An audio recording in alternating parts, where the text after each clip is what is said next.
E, por último, eu gostaria de convidar a doutora Ângela Ronda, que dispensa apresentações, é uma grande companheira, uma grande amiga do Unifesp, do PROAR, e ela vai nos falar, Ângela, nos próximos 7 minutos, por gentileza, quais são os principais desafios atuais para a implementação dos PCDTs e o tratamento adequado às condições respiratórias crônicas. Ângela, obrigado por ter aceito o convite, obrigado por estar aqui.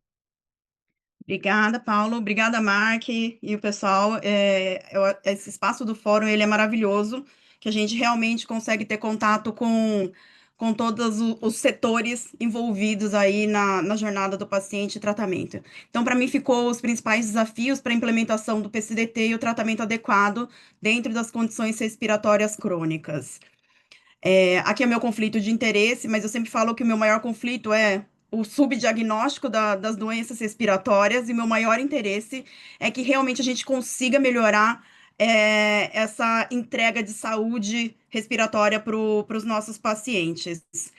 E aí eu começo tudo e quero que todo mundo tenha em mente que o grande problema que a gente tem é que a asma e DPOC não são consideradas ou tratadas como condições crônicas não transmissíveis. Então, tudo que a gente fala e tudo que os gestores olham para o plano de Dante, que é o plano de ação estratégica, as metas e objetivos que tem para as CCNTs lá, a própria ODS 3.4, que é o Objetivo de Desenvolvimento Sustentável de redução de mortalidade precoce, asma e DPOC, muitas vezes é esquecido, não é levado para as doenças crônicas não transmissíveis.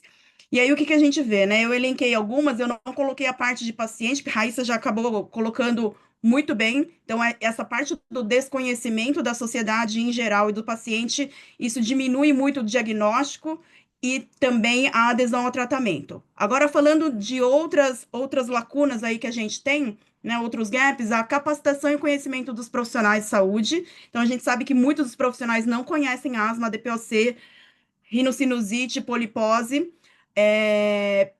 principalmente atenção primária. Então, a gente vê que existe um gargalo enorme aqui. Isso acontece muito porque não existem programas de capacitação contínua, práticos do dia a dia, que eles possam realmente utilizar o que foi colocado no PCDT e o que tem de protocolo e dentro da rotina clínica deles, e principalmente técnica inalatória, que isso faz total diferença dentro do tratamento. Um segundo ponto é o acesso ao diagnóstico e às ferramentas adequadas. A Fátima começou a falar sobre a falta de alguns recursos que a gente tem, principalmente para fazer diagnóstico, né?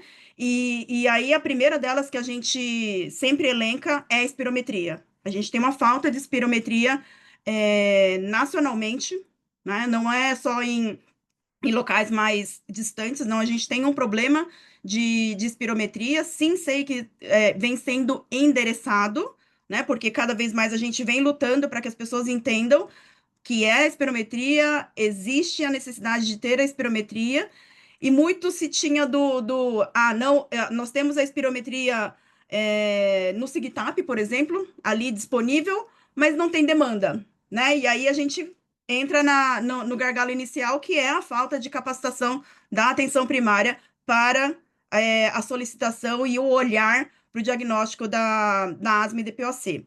Dentro da falta de equipamentos e recursos, a gente tem, por exemplo, a própria IgE, que é um marcador que a gente precisa para tratamento de asma grave, a gente não tem isso disponível no SUS.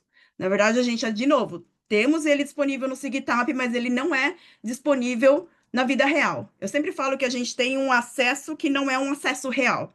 Então, acho que a gente tem que olhar com muito cuidado para tudo isso. E mais recentemente, a gente ainda teve um outro gargalo, que foi muito triste de se saber, que algumas notas técnicas de alguns estados não permitem que os profissionais da atenção primária solicitem espirometria, somente especialista. E aí a gente está falando de um problema de diagnóstico, e a gente tem que.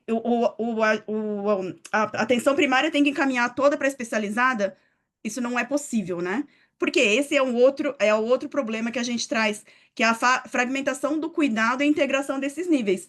Então, a gente vê que a atenção primária, secundária e terciária tem um problema enorme, porque hoje toda asma e DPOC, independente do nível de gravidade, em muitos lugares, na maioria dos lugares, eles são encaminhados todos para especializada. Asma leve e moderada, DPOC leve e moderada, 80% dos pacientes deveriam estar sendo olhados, diagnosticados, tratados e acompanhados na atenção primária. Hoje, todos os pacientes, principalmente os pacientes graves, estão na mesma fila de um paciente com doença leve e moderada, que basicamente poderia estar sendo acompanhado, tratado e bem controlado na atenção primária. Isso não acontece. E quando eu vi que o Dr. Marcelo está aqui, ele deve comentar sobre isso. E quando você pega a especializada e tenta contra-referenciar esse paciente para atenção primária, isso não acontece. E o que a Raíssa trouxe, né? A doença crônica sendo vista como aguda, ela é muito frequente. Então, quando o paciente está lá na emergência, ou quando ele interna numa unidade terciária, quando ele tem alta, o profissional de saúde não o encaminha para dentro do percurso que deveria acontecer para a atenção primária. Esse paciente simplesmente recebe a alta sem um tratamento adequado crônico para ele e sem um acompanhamento crônico. E a ausência da implementação propriamente dita da linha de cuidado. A gente já tem a linha de cuidado de asma e DPOC publicadas, mas a gente não tem isso implementado na vida real, né? Então, tanto o paciente quanto o profissional de saúde não sabe qual é a trajetória, qual é o percurso que ele deve seguir para poder ter o tratamento adequado. E aqui é uma parte muito importante que acesso a medicamento que é essencial e a disponibilidade. A gente tem isso, foi incorporado, tem no PCDT, mas a gente não consegue ver. Muitas vezes acontece realmente de ter uma interrupção ou mesmo uma não programação junto a quem faz a compra, com quem vai fazer a dispensação, com quem vai prescrever e entregar para o paciente. E a burocracia logística, Dr. Emílio já falou, Rodrigo falou, hoje a gente não tem a medicação básica, medicação tratamento padrão, né? O tratamento standard, o tratamento padrão para asma, ele está no alto custo. A burocracia logística para o paciente conseguir pegar a medicação é muito grande, né? Então, essas medicações deveriam estar na unidade básica de saúde ou na farmácia popular. Idem para DPOC, né? Que é o que a gente vê hoje para hipertensão e diabetes. Porque os pacientes com asma e DPOC que têm doença leve e moderada e que precisam do seu tratamento padrão, não têm essas medicações disponibilizadas de uma forma menos burocrática, com uma logística muito mais fácil. E a outra coisa que a gente também viu, não existe pós-PCDT nota técnica em alguns estados. Então, eu trouxe aqui, hoje, dessa vez eu fiz a apresentação para poder mostrar. A ABRAF, junto com a Malta Advogados, fez no ano passado um levantamento dos locais onde tinha já a nota técnica regulamentada. Então, aqui você pode ver, para o PCDT de DPOC, em todas as nossas federações, o roxinho mais escuro, né, o cor-de-rosa mais escuro é onde já está regulamentado. E o rosa claro é onde está pendente ou não publicizado. Então, só para ter uma equiparação de tempo aqui, o levantamento foi realizado até maio de 2024.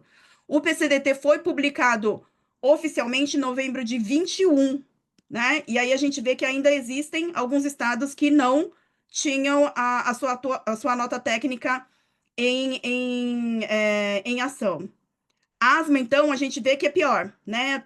Tudo bem que a gente vê aqui que a publicação oficial foi em dezembro de 23, o levantamento foi até maio de 24, mas o que a gente vê aqui, né? E aqui eu queria só chamar um pouco de atenção, que é uma outra solicitação que a gente pede, a transparência dos processos, né? A gente vê que a consulta pública ela aconteceu em abril de 23, só foi publicada oficialmente em dezembro de 23, e 5 meses depois, em maio de 24, a gente só tinha 6 estados com a nota técnica publicada. Então, acho que isso é uma coisa que a gente precisa levar em conta.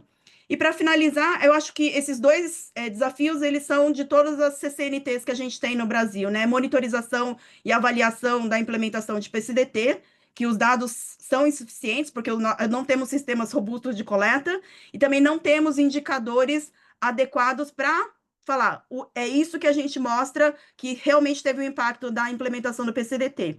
E, por fim, os nossos desafios das disparidades, né, as grandes diferenças regionais que a gente tem no nosso Brasil inteiro. E para as doenças respiratórias, o fator ambiental é muito importante, porque a gente sabe que isso agrava as doenças respiratórias. Obrigada. Obrigado, Ângela. Foi uma exposição bastante abrangente. Muito obrigado.